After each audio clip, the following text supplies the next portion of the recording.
Magandang araw, welcome back po. Ating pag-uusapan ngayon, ito pong, alam niyo po, nalalapit na ang Pasko, no? At kapag may Pasko, ang ibig pong sabihin, ating isa-celebrate ang kapanganakan ng ating Panginoong Hesukristo.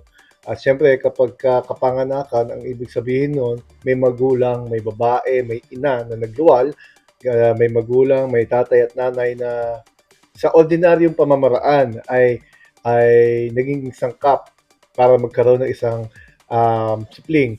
Subalit sa Panginoong Kristo, birhen po ang ating tinatawag na Mama Mary, ano? Sa bagamat si Jose ang kanyang kinilalang ama ng ating Panginoong Jesus, birhen po si Mama Mary nung siya'y pinanganak o pinagbuntis.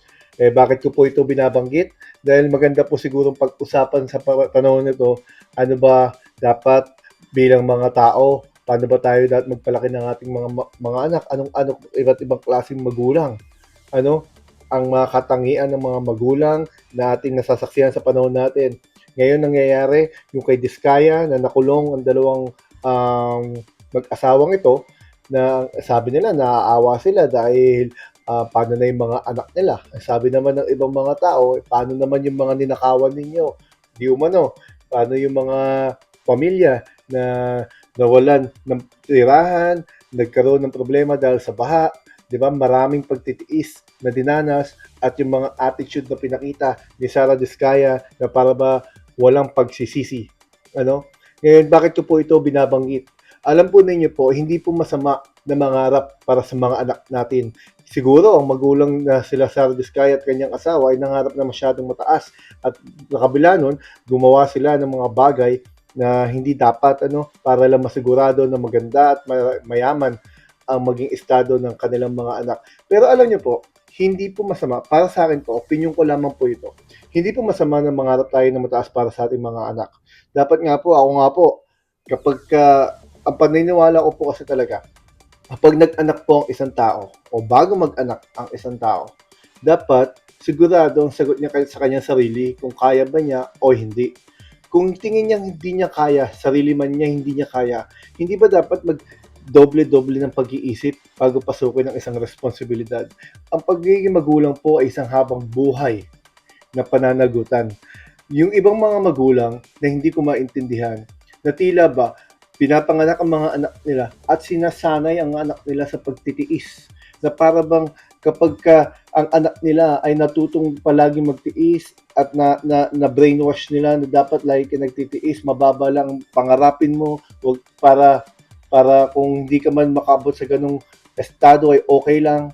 Para sa akin, no, maliho yun.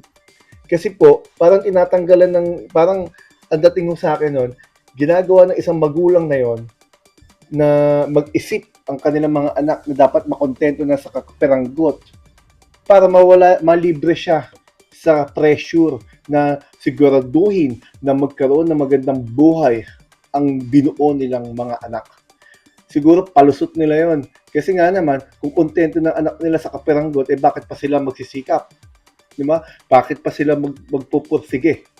Bakit pa sila magpupursige na masigurado na magkaroon ng maganda kinabukasan ng kanilang mga anak? Kasama yan ng magandang pag-uugali. Minsan po kasi kinukubli natin sa magandang pag-uugali di umano para lang matakluban ang ating mga pagkukulang bilang mga magulang. Para po sa akin, failure na magulang, isang bigong magulang ang nagsasanay sa kanilang mga anak na laging magtiis na magtiis habang sila walang ginagawang paraan para mapaganda ang buhay ng kanilang mga anak. Hindi lamang po ugali ang basihan ng mga tao. Ang dapat po, bago tayo lumisan sa mundo, dapat man lang may maiiwan sa mga anak natin na magandang estado ng pamumuhay. Hindi naman po kailangan mayaman na mayaman tulad ng pangarap siguro ng mag-asawang Diskaya. Pero siguro bilang magulang, hindi ba dapat masigurado man lang natin na ang ating binuong responsibilidad ay iiwanan natin na nasa maayos na kalagayan. Hindi naman yung pinagtitiis natin at konting kaginawahan ay para bang sobra-sobra na para sa kanila. Hindi po dapat ganon ang ating pag-uugali at pag-iisip. Ito po yung opinion ko lamang at binabahagi ko, hindi para atakihin ang mga magulang na wala namang kakayahan. Ang inaatake po natin dito, kung meron man, ay yung mga magulang na tinatakasan ng responsibilidad nila para hindi sila magpursige mabigyan ng magandang buhay ang kanilang mga anak. Alam niyo po, may mga anak na lumaki na kahit kaperanggot okay na sa kanila. Lagi na lang nagtitiis kahit di naman dapat magtiis dahil pwede naman silang umasenso. Pwede naman nilang magkaroon ng mga oportunidad na pasukin at alamin at matutunan. Pero dahil sinanay sila sa baluktot na kumbagay, lagi na lang makakumot na pinapaiksi kahit na hindi naman maiksi. Ano, yun po ang pinupunto natin. Kasi sa kabilang banda naman, yung sobra-sobrang pangarap ng mga magulang na hindi na makontrol para sa kanilang mga anak ay masama rin naman.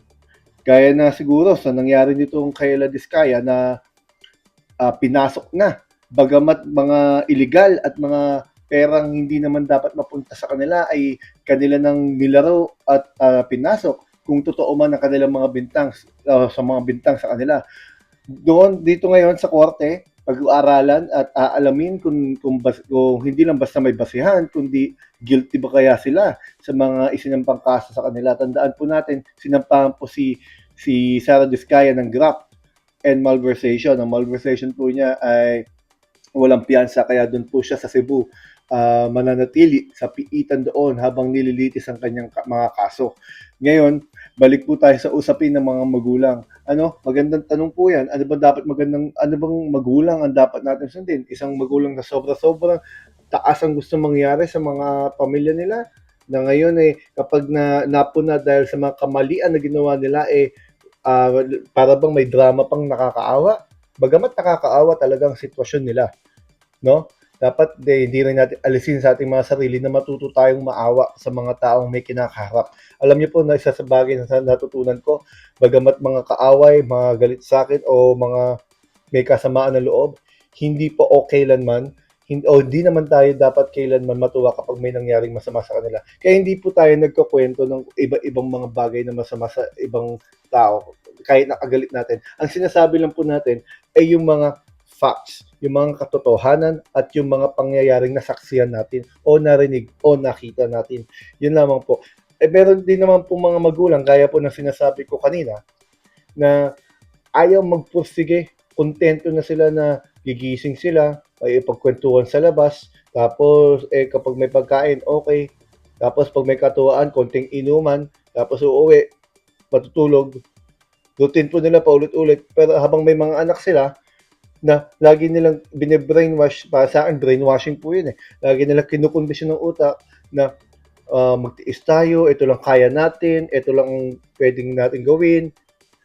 Tingin ko po hindi po yun karapatan o karapat-dapat na dahilan sa naging ugaling katamaran at kababaan ng standard ng pamumuhay na gustong gawin ng mga ganong klaseng magulang. Kasi po pwede naman po maging magulang na nasa gitna habang tinuturuan natin makontento ang ating mga anak kung anong kakayahan natin, pinapakita rin natin sa ating mga anak paano ang tamang pagpupursige sa buhay, ang pagsisikap para masiguradong meron silang magandang kinabukasan, mga bagay na ating tinatrabaho, ginagawa, pinapakita sa kanila para masigurado na may tumatatak sa kanilang puso't isipan na hindi lamang basta mabuting tao ang kailangan natin sa mundong ito. Ang kailangan din natin ay mga taong may kakayahan bumuhay sa bubuuin nilang mga pamilya sa mga susunod.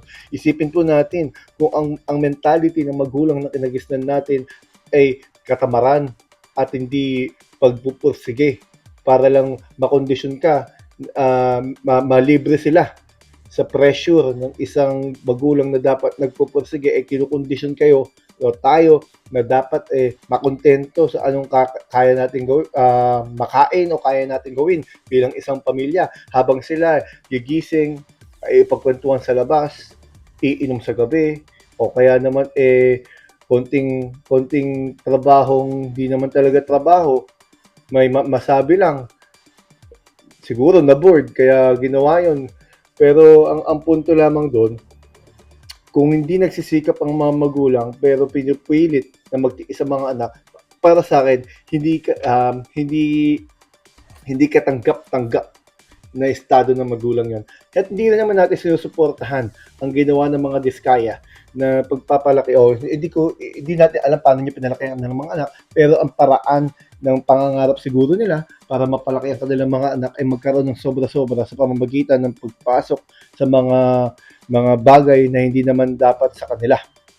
Yun lamang po ang ating mga na gustong ibahagi, at dahil nga po nalalapit ng Pasko, magandang magnilay-nilay tayo bilang mga magulang sa mga may anak na diyan, bilang mga pamilyadong tao.